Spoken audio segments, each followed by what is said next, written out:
Welcome to the FlipTech East Coast Podcast, a podcast specifically designed to introduce you to the presenters at this year's conference. This year's conference is hosted by Collingswood High School in Collingswood, New Jersey. Today, we will be introducing you to Kelly Walsh. He is the CIO of the College of Westchester and is also the Community Administrator of the Flip Learning Network. Kelly is also the founder of the internationally recognized website emergingedtech.com. He's presenting a keynote on June 30th entitled A Decade of EdTech Reflections, Lessons Learned, and the Road Ahead. If you're interested in hearing Kelly Walsh or any of the other teacher presenters at FlipTech, please visit fliptech.fliplearning.org to register. Again, that's fliptech.fliplearning.org. And we pick it up now with Kelly Walsh. Hey everybody, welcome back to another episode of the FlipTech East Coast Podcast. And in today's very special episode, we have one of our keynote speakers. We have Kelly Walsh joining us from his house in New York. And so Kelly, how are you doing today?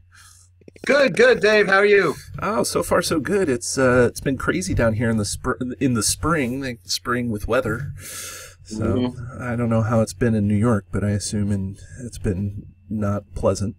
Yeah, four nor'easters in 3 weeks, right? So yeah. Hopefully that's the end of that, and get some real spring coming. Right. I know who you are, and so you're Kelly Walsh. You're the founder of Emerging EdTech, and you do a whole bunch of other stuff. But to the audience here for the podcast, explain who you are. Introduce yourself. Sure. So I am the CIO, Chief Information Officer at the College of Westchester in White Plains, New York. We're a small private college, and it's a lot of fun working there. It's really great to be part of an institution that helps people get ahead and improve their lives. I also have the good fortune of teaching there. I've been teaching since 2013, and I consider that a real privilege to work with the students. I came to higher ed from other institutions. I've been an IT manager for 3 decades now. But when I landed in education, I felt like I came home.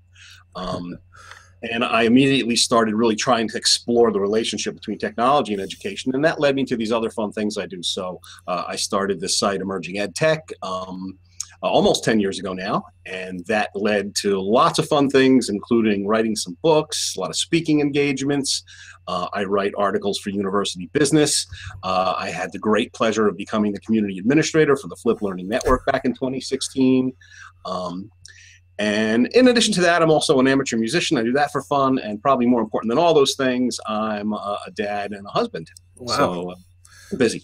Wow. Holy cow. So I guess this leads into a question that I've been dying to know is like, how do you find time for it all?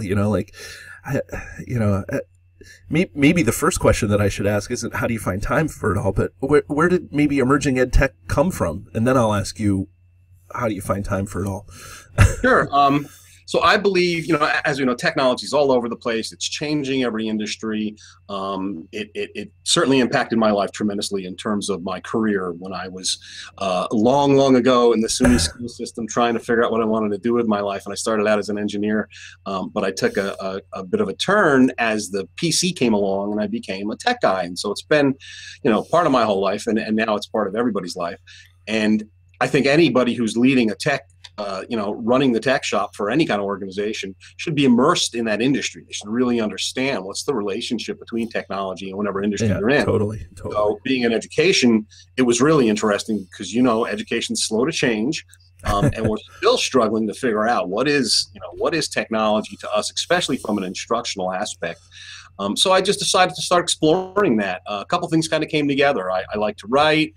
Back in 2008, 2009, blogging was just becoming kind of a thing. And I knew that it also had some overlap with my role because I could see that coming change towards marketing your organization through blogging and social media. So all those things came together and I started the site, and it was a way to just explore topics and to begin to connect to people. And that's probably been the most fun thing of all is the way I really developed a lot of connections, people like yourself and so many others that their passion, the people that I tend to connect with the site tend to be people who are really interested in doing what they do better, and sort of the spirit of continuous improvement. It's kind of interesting because you say how people who have technology as part of their business have to get immersed into it. And, teachers more than anybody are kind of the CEO of their own little business that they have in their classroom. And it's interesting, you know, because every teacher is going to use a different type of technology, you know, some may be more advanced, some may be, so it's interesting that you have a website that, you know, and I'll say, I don't know if you're being modest or not, but is pretty internationally well known here, you know, recognized as one of the leading educational ed tech websites. You know, it's just interesting that teachers are kind of like their own CEO in their classroom. Yeah, you have a lot of your own control. And then, of course, those things that you don't have control of, right? And you're always trying to find that balance. Much like myself to some extent, you know, my day-to-day role as a CIO requires me to do a lot of very specific things. It gets stressful. Security is becoming a bigger and bigger concern. There's, you know, tight budgets, tight resources. So doing these other things that are within my control, like having the blog that I run and these other little side jobs that are much more mine to kind of drive forward, gives me something it's a lot of fun. It's a great way to sort of, you know, do something I really want to do from time to time. As a bit of a break. And again, there's that connection to people that makes it so much fun, that I get to interact with a lot of people who are passionate about what they do. And it motivates me and inspires me to keep learning new things. Yeah, it's obvious just by talking to you here for these few minutes. It seems like you get really excited talking about these things that other people may feel like, we don't need this stuff or anything, you know, like, and I'm in the same boat with you. But maybe a little more local about the conference here. So you're going to be giving a keynote, and the working title, I think, is something along the lines of A Decade of Ed Tech, Reflections, Lessons Learned, and the Road Ahead. Tell us about the keynote. What do you have planned for us? Sure. I'm having a lot of fun putting it together. 2018 is a big year for me because this is 10 years since I started, since I came to education, and since I started the blog. I kind of officially put the emergingedtech.com in place in April 2009, so it's not 10 full years, but I started in 2008 learning about this. And it's a great opportunity to kind of reflect. And, you know, one of the things that I come across all the time in the work that I do is many of those teachers who do get involved in this kind of thing, in blogging and trying to be better tomorrow than they were today. They do that. They reflect. And it was a great opportunity to kind of look and say, you know, how did I get here, and share some of the story of my experience of coming to education and starting the site, and things I've learned. And that's kind of an interesting part of it too, the sort of the takeaways and the things that excite me the most about what I learn. And a bit of a twist to that is that it's most of the and it's been a lot of fun as I'm looking back at my own history and a lot of old articles and looking at those that really excited me, and finding this trend of, it's really more about the pedagogy and about the teaching than it is about the technology. And I think it always will be. The technology can be a great tool, a great enabler, and there are some very significant things that can be accomplished with the technology that couldn't without it. But ultimately, the most exciting stuff is understanding how we can teach better and how we can motivate students. I mean, that's such a holy grail. How do we get students to take ownership of their own learning? And a lot of that goes back to the science of learning and the things we understand about teaching, the things we're learning about the brain and how it works. And, right. A lot of cool stuff like that. I've been saying to people that, you know, technology aside, good teaching is good teaching, regardless of what's going on here. So I always kind of use that as my underpinning for what I do in my own classroom.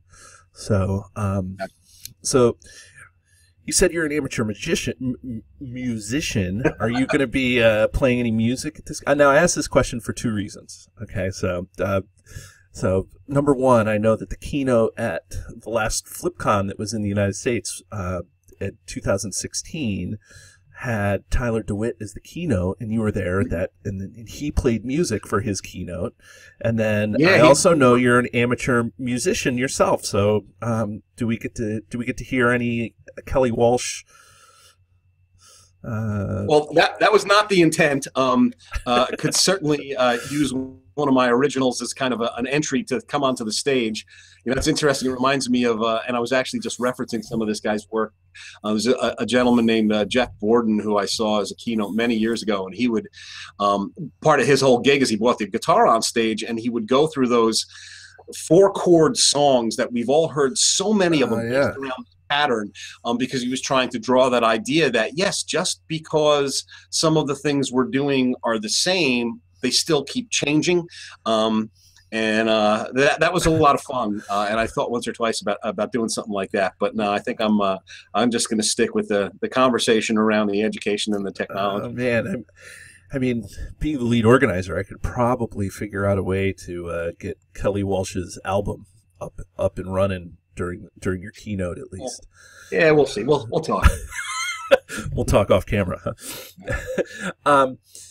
So I'm sure that you're amazingly busy all over the place, and you have stuff that you want to do. So why give up a couple of days to come to Collingswood and participate in Flip Tech? Like, what's so special about Flip Tech? Well, first and foremost, it's getting to be in the same room with people, and to meet a lot of people that I've only conversed with digitally, and to spend that time together. There's just such a very different thing. I mean, it almost reminds me of this conversation that happens in education technology all the time around online learning versus person-to-person learning, and I just think there's no equivalent to people working together in the same space. It's just a very different, much more human, richer experience. So really looking forward to that. A bunch of like-minded folks getting together and learning together and talking and sharing. It's a lot of fun. And we haven't had a large flip conference in the U.S. There's a couple of them around, but since John Bergman owns FlipCon, and he kind of took that with him when he went to FL Global, and he's doing his own thing, very busy all over the world. But I think there's a bit of a clamoring for another gathering here in the U.S. So we're glad to make that happen. And of course, with my FLN hat on as community administrator, we are a not-for-profit, and we only exist by the grace of events like these and other things that bring enough funds to the group to keep us chugging along and sharing all these great resources. Yeah, and I think that I don't know. I mean, I may be partial because I'm the lead organizer, but I think that the type of conference that that we're putting together here is a little bit different than some of the other ones. We're trying to kind of hybridize the traditional conference with session speakers with some of the more popular, trendy unconferences, and having 2 days of just, directed and self-directed opportunities here. So. Yeah, and you're bringing in that tech aspect, and I find that so many of the people that are into flip learning are very interested in what's going on in the world of ed tech in general.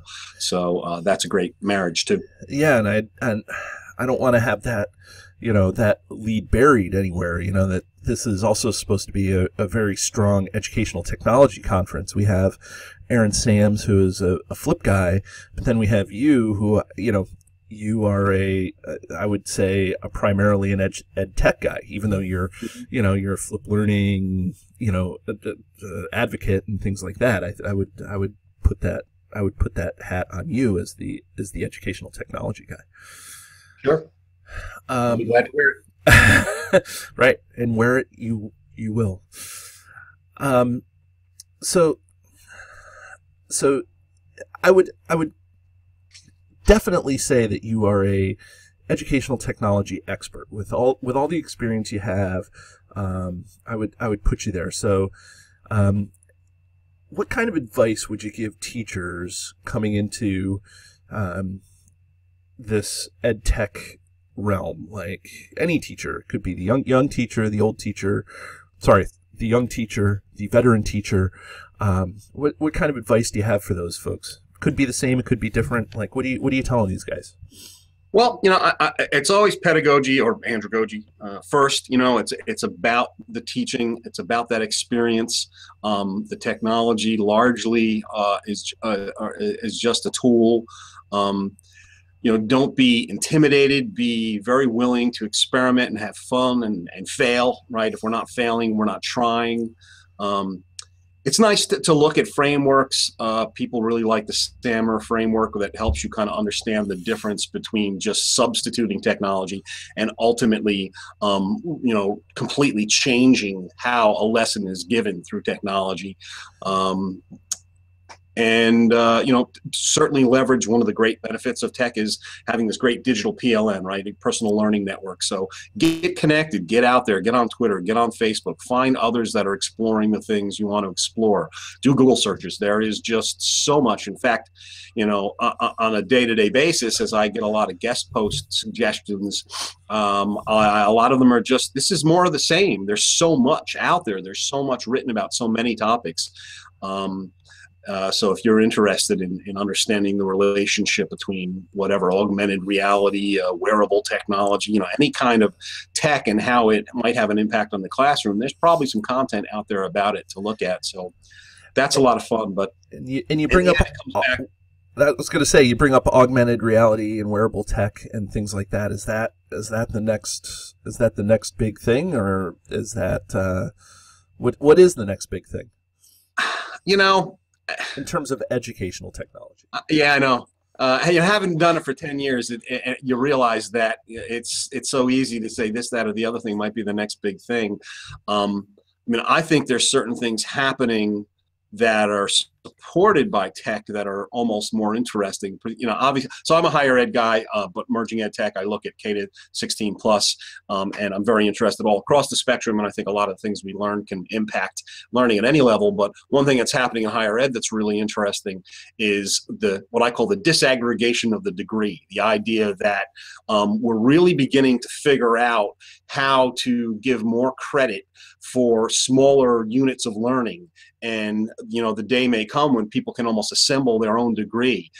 There's real works, genuine work underway by powerful organizations thinking about how to better connect credentials from different institutions, content and credit from different institutions, recognize smaller credentials like digital badges and, MOOC work and those kinds of things. So that's really exciting to me as something that I think in the next 10 years, we're going to see the nature of how one can get a degree really, really change. And I think that's pretty exciting.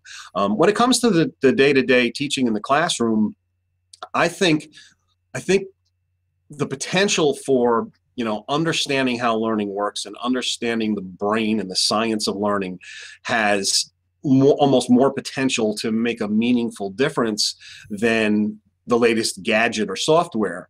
But that being said, there are certainly some fun things going on out there. Things that are happening around artificial intelligence are really interesting. Things where we can offload some of. Right, it reminds me of this goal of personalized learning that we've all been talking about for so long.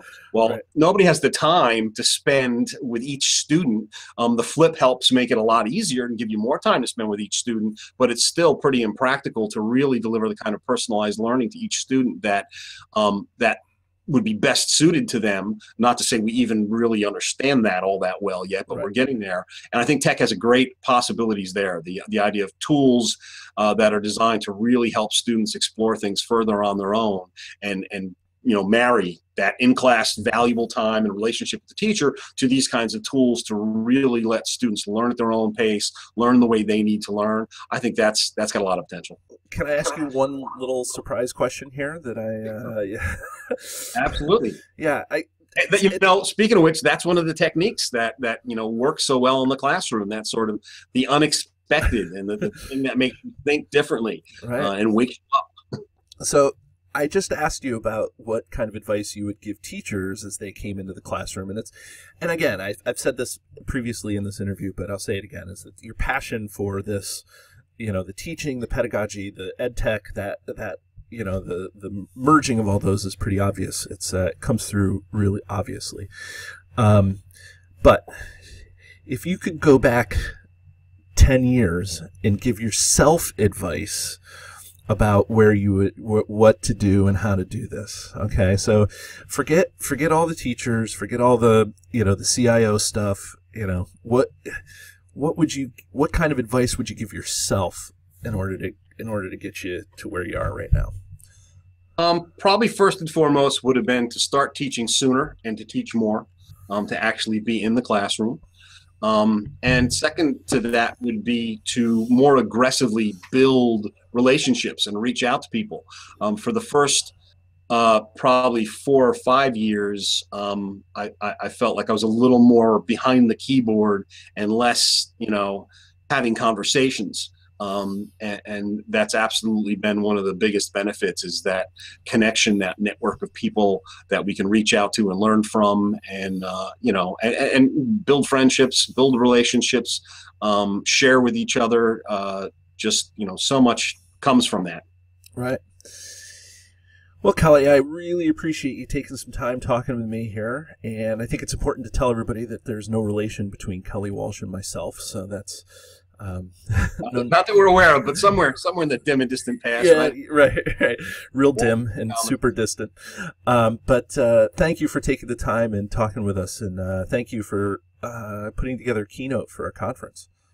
Well, thank you for allowing me to, and letting me present and inviting me. I'm really excited and looking forward to meeting a lot of folks there. I hope everybody that watches this thinks about coming on down to New Jersey at the end of June, and we're going to have a good time, learn a lot of great things, and connect with a lot of motivated, passionate teachers. Yeah. That's it for this episode of the Flip Tech East Coast podcast. We hope that you join us at the conference. Again, for more information or to register, please visit fliptech.flippedlearning.org. Again, that website is fliptech.flippedlearning.org, and we can't wait to see you there.